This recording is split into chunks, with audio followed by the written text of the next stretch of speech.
বুদ্ধিমান কাক এবং বোকা বিড়াল। একদিন একটি কাক গাছের ডালে বসেছিল। তার ঠোঁটে একটি পাউরুটি ছিল। ঠিক সেই সময় একটি বিড়াল গাছের নিচে এসে বলল, কাকদা, তুমি তো খুব সুন্দর গান গাও, একটা গান শোনাও না। কাক জানত বিড়াল খুব চালাক। গান গাইতে গিয়ে যদি সে মুখ খুলে তাহলে পাউরুটি পড়ে যাবে। তাই কাক কিছু না বলে পাউরুটি শক্ত করে ধরে বসে রইল। বিড়াল আবার বলল, কাকদা, তুমি কি জানো, আজ তোমার ছবি পত্রিকায় ছাপা হয়েছে। তুমি এখন বড় সেলিব্রিটি। কাক ভেবে দেখল, আরে, ছবি ছাপা হয়েছে, কিন্তু আমাকে কেউ জানায়নি। কৌতূহলে কাক বলল, সত্যি। ঠিক তখনই কাকের মুখ থেকে পাউরুটি পড়ে গেল। বিড়াল ফটাফট পাউরুটি নিয়ে পালিয়ে গেল।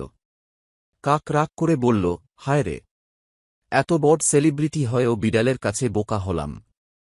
শিক্ষা: বেশি কথা বললে বিপদ হতে পারে।